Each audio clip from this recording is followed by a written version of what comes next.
ಒಂದು ದಿಟ್ಟ ಕ್ರಮವನ್ನು ಕೇಂದ್ರ ಸರ್ಕಾರ ಮತ್ತು ನಮ್ಮ ವಾಯುಪಡೆ ಇವತ್ತು ಏನು ಸ್ಟ್ರೈಕ್ ಮಾಡಿದ್ದಾರೆ ಪಾಕಿಸ್ತಾನದ ಮೇಲೆ, ಬಹುಶಃ ಇದು ಅನಿವಾರ್ಯ ಅಂತಲೂ ಹೇಳೋದಕ್ಕೆ ಬಯಸ್ತೇನೆ. ಯಾಕೆಂದರೆ ಯಾವ ಅಟ್ಟಹಾಸವನ್ನು ಪಾಕಿಸ್ತಾನದವರು ಮತ್ತು ಅವರ ಬೆಂಬಲದಿಂದ ಆಗ್ತಾ ಇರ್ತಕ್ಕಂಥದ್ದು ಅದು ನಾವು ಸಹಿಸಿಕೊಂಡಿರೋಕ್ಕೂ ಕೂಡ ಆಗೋದಿಲ್ಲ. ಆದ್ದರಿಂದ ಇವತ್ತು ಏನು ಕೇಂದ್ರ ಸರ್ಕಾರ ಮತ್ತು ನಮ್ಮ ಆರ್ಮಿ, ಏರ್ಫೋರ್ಸು, ನೇವಿ ಎಲ್ಲ ಏನೇನು ಕ್ರಮ ತಗೊಳ್ತಾರೆ ಅದಕ್ಕೆ ನಾವೆಲ್ಲರೂ ನಮ್ಮ ಬೆಂಬಲ ಇರಬೇಕಾಗ್ತದೆ ಮತ್ತು ಇದನ್ನು ಒಗ್ಗಟ್ಟಿಂದ ನಾವು ಎದುರಿಸಬೇಕಾಗ್ತದೆ. ಯಾಕೆಂದರೆ ನಮ್ಮ ಒಂದು ಏನು ಕ್ರಿಯೆ ಮಾಡಿದ್ದೀವಿ ಅದಕ್ಕೆ ಪ್ರತಿಕ್ರಿಯೆ ಇದ್ದೇ ಇರ್ತದೆ. ಅವರು ಕೂಡ ಸುಮ್ಮನೆ ಕೂತ್ಕೊಳ್ಳೋದಿಲ್ಲ. ಆದ್ದರಿಂದ ನಾವೆಲ್ಲ ಸಜ್ಜಾಗಬೇಕು. ಯಾಕಂದರೆ ಇದಕ್ಕೆ ಖಂಡಿತವಾಗಿಯೂ ಇಂಥದ್ದು ಒಂದು ಸಂದರ್ಭದಲ್ಲಿ ಆಗಲೇಬೇಕಾಗಿರುವಂಥ ಒಂದು ಸನ್ನಿವೇಶ ಉದ್ಭವ ಆಗಿತ್ತು. ಪಾಪ ಅಮಾಯಕರನ್ನು ಅತ್ಯಂತ ಒಂದು ಹತ್ಯೆಯನ್ನು ಮಾಡಿ ಒಂದು ಆ ಕೃತ್ಯಗಳು ನೋಡಿದಾಗ ಯಾರೂ ಕೂಡ ಅದನ್ನು ಸಹಿಸಿಕೊಂಡಿರೋಕ್ಕಾಗಲ್ಲ. ಆದ್ದರಿಂದ ಈ ಆಪರೇಷನ್ ಸಿಂಧೂರ್ ಯಶಸ್ವಿಯಾಗಿ ನಡೀಲಿ ಮತ್ತು ಇದರ ಮುಖಾಂತರ ಒಂದು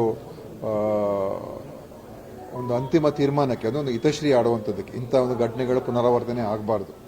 ಮತ್ತು ನಮಗೇನು ಭಾರತ ದೇಶ ಯಾವಾಗಲೂ ಕೂಡ ವೈಷಮ್ಯ ಅಥವಾ ಹಿಂಸೆಯನ್ನು ನಾವು ಬಯಸುವಂಥ ರಾಷ್ಟ್ರ ಅಲ್ಲ. ಆದರೆ ಇಂಥ ಅನಿವಾರ್ಯ ಮತ್ತು ನಮ್ಮನ್ನು ಯಾವುದೇ ಬೇರೆ ವಿಧಿ ಇಲ್ಲದೆ ಇರುವಂಥ ಪರಿಸ್ಥಿತಿ ಬಂದಾಗ ನಾವು ಖಂಡಿತವಾಗಿಯೂ ಕ್ರಮಗಳು ತಗೊಳ್ಳೇಬೇಕಾಗಿ ಹಿಂದೆನೂ ಕೂಡ ಕ್ರಮಗಳು ತಗೊಂಡಿರ್ತಕ್ಕಂಥ ಇತಿಹಾಸ ಇದೆ. ಅನೇಕ ಯುದ್ಧಗಳು ಪಾಕಿಸ್ತಾನ ಮೇಲೆ ಆಗಿದೆ. ಪಾಕಿಸ್ತಾನವನ್ನು ಸೋಲಿಸಿದ್ದೇವೆ, ಮಣಿಸಿದ್ದೇವೆ, ಪಾಕಿಸ್ತಾನ ಇಬ್ಬಾಗ ಮಾಡಿದ್ದೇವೆ. ಅದರಿಂದ ಎಲ್ಲ ಇತಿಹಾಸ ಇದೆ. ಆದರೂ ಕೂಡ ಅವರು ಪಾಠ ಕಲಿತಾ ಇಲ್ಲ. ಅದರಿಂದ ಇಂಥ ಒಂದು ಕ್ರಮ ಇದು ಆಗಿದೆ. ಇದು ಯಶಸ್ವಿ ಆಗಲಿ. ನಾವೆಲ್ಲ ಕೇಂದ್ರದ ಜೊತೆ ಇದ್ದೇವೆ, ಸರ್ಕಾರದ ಜೊತೆ ಇದ್ದೇವೆ. ನಾವೆಲ್ಲರೂ ಒಂದಾಗಿದ್ದೇನೆ ಎದುರಿಸೋಣ. ಭಾರತೀಯ ಹೆಣ್ಮಕ್ಳ ಸಿಂಧೂರ ಅಳಿಸುವಂಥ ಕೆಲಸನ ಉಗ್ರರು ಮಾಡಿದ್ರು. ಅದೇ ಹೆಸರಿನಲ್ಲಿ ಆಪರೇಷನ್ ನಡೆದಿದೆ. ಅದೆಲ್ಲ ಒಳ್ಳೆಯದೇ. ಅದು ನೋಡಿ, ಹೆಸರು ಅದೆಲ್ಲ ನಾನು ಅದರ ಬಗ್ಗೆ ಹೆಚ್ಚೇನು ಹೇಳೋಕೆ ಹೋಗೋದಿಲ್ಲ. ಆದರೆ ಇವತ್ತೇನೋ ಒಂದು ನಮ್ಮ ದಾಳಿಯನ್ನು ಪಾಕಿಸ್ತಾನದಲ್ಲಿ ಮಾಡಿದ್ದೇವೆ, ಇದನ್ನು ನಾನು ಸ್ವಾಗತ ಮಾಡ್ತೀನಿ. ಮತ್ತು ಮುಂದೇನೂ ಕೂಡ ಅನೇಕ ಘಟನೆಗಳು ಆಗ್ತದೆ. ನಾವು ಇವಾಗ ಇಲ್ಲಿಗೆ ಇದು ನಿಲ್ಲುತ್ತೆ ಅಂತ ಹೇಳೋಕ್ಕಾಗೋದಿಲ್ಲ. ಆದರೆ ಇದಕ್ಕೆ ನಾವು ನಮ್ಮ ದೇಶ ಒಂದಾಗಿ ಇದನ್ನು ಎದುರಿಸಬೇಕು. ಯಾಕಂದರೆ ಕಷ್ಟ ಸುಖ ಎರಡಲ್ಲೂ ನಾವು ಒಂದಾಗಿ ಇರುವಂಥದ್ದೇ ಭಾಳ ಮುಖ್ಯ. ಈ ಸಂದರ್ಭದಲ್ಲಿ ನಾವು ಐಕ್ಯತೆಯನ್ನು ತೋರಿಸಬೇಕು, ಇಡೀ ವಿಶ್ವಕ್ಕೆ ನಾವು ತೋರಿಸಬೇಕು. ಮತ್ತು ಪಾಕಿಸ್ತಾನ ಮುಂದೆ ಏನು ಮಾಡ್ತದೆ ಅದಕ್ಕೂ ಕೂಡ ನಾವು ತಯಾರಾಗಿರಬೇಕು. ಅದಕ್ಕೆ ಯಾವ ರೀತಿಯಾಗಿ ಉತ್ತರ ಕೊಡೋದಕ್ಕೆ ನಮ್ಮಲ್ಲಿರುವಂಥ ಸಾಮರ್ಥ್ಯ ನಮ್ಮ ದೇಶದಲ್ಲಿದೆ. ಅದಕ್ಕೇನು ನಮ್ಮ ಭಯಭೀತಿ ಏನಿಲ್ಲ. ಆದರೆ ಯುದ್ಧ ಆಗಬಾರ್ದು. ಅದೇ ಅನಿವಾರ್ಯ ಬಂದಾಗ ಏನು ಮಾಡೋಕ್ಕಾಗ್ತದೆ ಅಲ್ವಾ?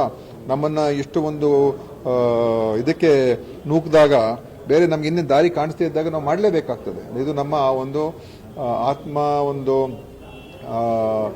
ನಮ್ಮ ಒಂದು ಸ್ವಾಭಿಮಾನದ ಪ್ರಶ್ನೆ. ಇದು ಸ್ವಾಭಿಮಾನದ ಪ್ರಶ್ನೆ ಆಗ್ತದೆ ಮತ್ತು ನಮ್ಮ ಮರ್ಯಾದೆ ಪ್ರಶ್ನೆ ಆಗ್ತದೆ.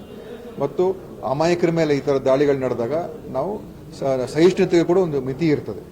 ಆ ಕಾರಣದಿಂದ ಇವತ್ತು ನಾವು ಹಿಂಸೆಯನ್ನು ಬಯಸದೇ ಇದ್ರೂ ಕೂಡ ನಾವು ಇಂಥ ಘಟನೆಗಳು, ಇಂಥ ಒಂದು ಪ್ರಕ್ರಿಯೆಯನ್ನು ಮಾಡಿರ್ತಕ್ಕಂಥದ್ದು, ಈಗ ಏನು ಅಟ್ಯಾಕನ್ನು ನಾವು ಮಾಡಿದ್ದೀವಿ ಅದು ಯಶಸ್ಸು ಸಿಕ್ಕಿದೆ ಅಂತ ನಾನು ಅಂದ್ಕೊಂಡಿದ್ದೀನಿ.